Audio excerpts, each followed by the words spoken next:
How you doing, YouTube? Matt Massive Beer Reviews back with a little bit of a growler time in the form of Young Hersey Porter. Actually, it is Yuengling Hershey Porter, and I've actually really kind of been chomping at the bit to try this. I don't know if this came in cans or bottles or anything like that, but I wasn't necessarily going to go out of my way to get it, but I stopped at a local bottle shop that actually moved this weekend, or last weekend. I finally got there, and they have a nice new big place, and they have a bunch of growler fill stations and stuff like that, and this is on there, and it was like $7 for 32 ounces. I was like, fuck yeah, motherfucker, let's do this shit.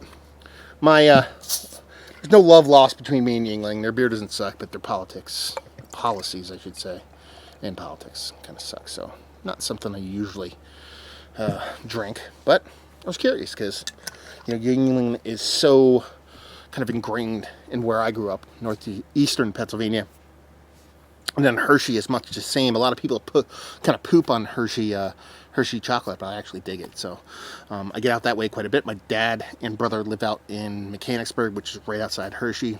Go out that way, you see Troog, stuff like that. Yeah, here we go. What does it look like? It looks like a porter. And guess what? That's what it is. A little backstory so you guys know. Basically, Yuengling, and I don't know if they used their base porter, but they kind of did a chocolate kind of combination, kind of adjunct thing with one of their porters, hence the naming. And yeah, I mean, she looks all the part of the porter, maybe a little bit darker than what you typically expect, but she looks quite nice. That head, once you swirl around, gets quite a bit darker. So I'm expecting a really big kind of chocolate component of this beer. Pretty sure it's super low ABV too. I forget it. I think it might be 6, or is it 4? Might be 4. I forget. Anyway, look it up. You'll look it up. We'll see what's what. We'll guess the ABV after we taste it. Let's get a nose. Holy chocolate, man. That is super chocolate. Wow. That is really nice, kind of a mixture of dark chocolate, not baker's chocolate, but dark chocolate and milk chocolate. So that kind of semi-sweet, maybe like 50-50 dark chocolate, like milk chocolate kind of combination where you're getting a nice creaminess from it, where you're getting a really big, rich kind of chocolate component to it. You know what this reminds me of? It doesn't smell like, but very similar to my first nose and experience with Chocolate Manifesto from Flying Monkeys, which I think is, to be perfectly honest with you, one of the best kind of chocolate forward beers ever made. And that's exactly the kind of vibe I get off this. Again, different nose, but the impact, the way that chocolate comes off, very similar. Yeah, just rich chocolate. I mean, sure, there's probably a little bit of roasted malts in there, and there's probably a little bit of this, a little bit of that, but it's really just all the chocolate. Arbol on us, just super vibrant, super in your face. Let's dive in. Cheers.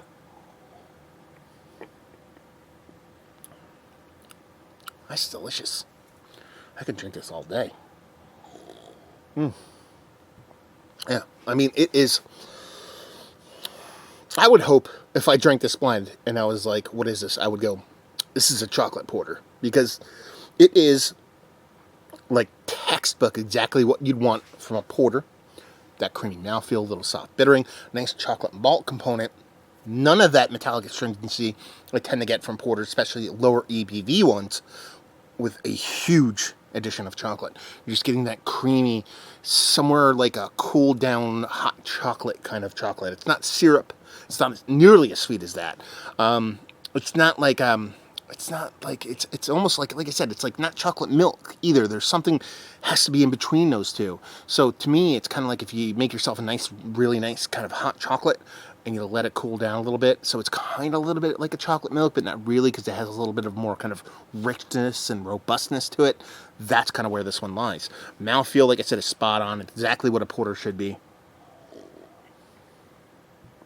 I mean, ABV wise, like I said, I think it's actually 4% and change. If that's the case, I'm super happy. The grand scheme of things, if I were to guess, I'd probably guess higher, to closer to 6, like 5.9, something like that. I mean, the ABV is really what separates, I believe, this from the Chocolate Manifesto. Love Chocolate Manifesto. It is King Shit Fuck Mountain when it comes to kind of chocolate beers. Purely just beer and chocolate. I think that might be my favorite of all time. If not, it is Mount Rushmore status. And let's put it this way. It's the one that jumps to top of mind when I think of chocolate beers.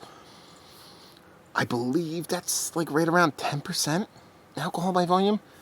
If this is sub 5, which my brain is kind of making me think it is, you figured I'd look this shit up, or at least they would throw it in a little label there, then this wins.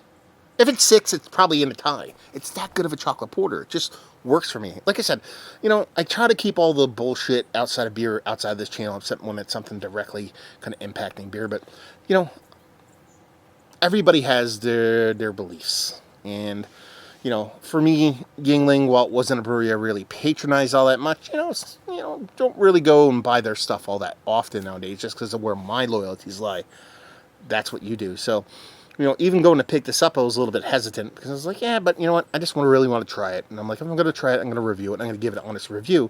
And I think that's where kind of, I hope, when you guys watch my reviews, it really falls into line with, like, what I'm trying to do, which is just not let any bullshit kind of cloud if the beer's good or not. So, from a brewery that I'm not a big fan of, this is probably one of, if not the best chocolate beer. Again, base beer, addition of chocolate that I believe I've ever had. Especially if that ABV is as low as I think it is. It is just chocolate on chocolate. It's still beer, mind you. But it's chocolate on chocolate, baby. I like it. I dig it. I think it's fun. I think it's tasty as fuck. Who's not happy here? At least I am. At this moment, I am happy. And I guess that's all that really matters. Let's talk about it. Is this one of the better chocolate beers that I've had as of late? No shit, Sherlock. I just said it was. Value availability, like I said, I paid $7 for a 32-ounce growler all fucking day. And leave you with, if you like what way you like this beer, if you like chocolate, if you like porters, and you like chocolate in your porter, it's just going to do proper, It's just really well made, really well done, and it does exactly what it wants to do, exactly what it set out to do, exactly what I wanted it to do. Tasty fucking beer. So there you go. Another review in the books. Hopefully you guys enjoyed it. Down there, if you want to talk about it, Massive Beers. If you want to check me out doing the social media stuff, Beer Massive. If you want to check me out doing the whole social media thing and the podcasting thing, actually. And yeah, hopefully you guys enjoyed the review.